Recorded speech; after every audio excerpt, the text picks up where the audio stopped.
ছোটবেলায় ঠাকুমারা বলতো না, টাপুর টুপুর বৃষ্টি পড়ে নদে এলো বান, তিন কন্যার বিয়ে দেবো শিব ঠাকুরের দান।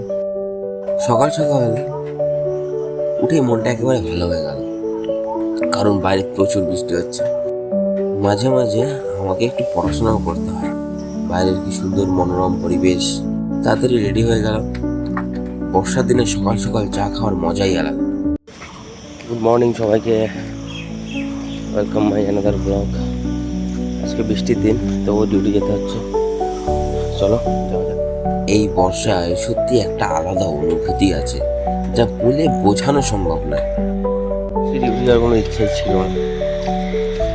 বৃষ্টির দিন একটা আলাদাই আমেজ যেটা লাগছে, সেটা হচ্ছে কি বলতো, সেটা হচ্ছে এই যে চারিদিকে বৃষ্টির পরে যে চারিদিকে যে সবুজ একটা ব্যাপার মানে তৈরি হয়ে যায় না, মানে জাস্ট অসাধারণ লাগে, জাস্ট অসাধারণ। আমি শহরের দিকে যাই, তবে সত্যি কথা বলতে কি শহরের থেকে আমার গ্রামটাই ভালো লাগে, কারণ এই যে প্রত্যেকটা মরশুম বলো, প্রত্যেকটা সিজনে বলো, গ্রামটা নতুন নতুনভাবে সেজে ওঠে। তো আমার খুব ভালো লাগে। দেখো কি চারিদিকে কত সুন্দর সবুজ আর বৃষ্টি, আর সব থেকে কি বৃষ্টি হওয়াতে আরো বেশি জিনিসটা ফুটে উঠেছে।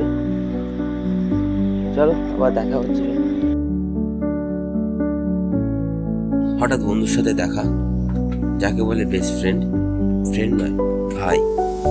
বাইরের এই দৃশ্য দেখতে দেখতে পৌঁছে গেলাম আমি আমার গন্তব্যে। হালকা একটু টিফিন করে নিলাম। তোমরা জানিও এই বর্ষার দিনে তোমাদের বাড়িতে কে কি করতে ভালোবাসো। আবার দেখা হবে নেক্সট ভিডিওতে।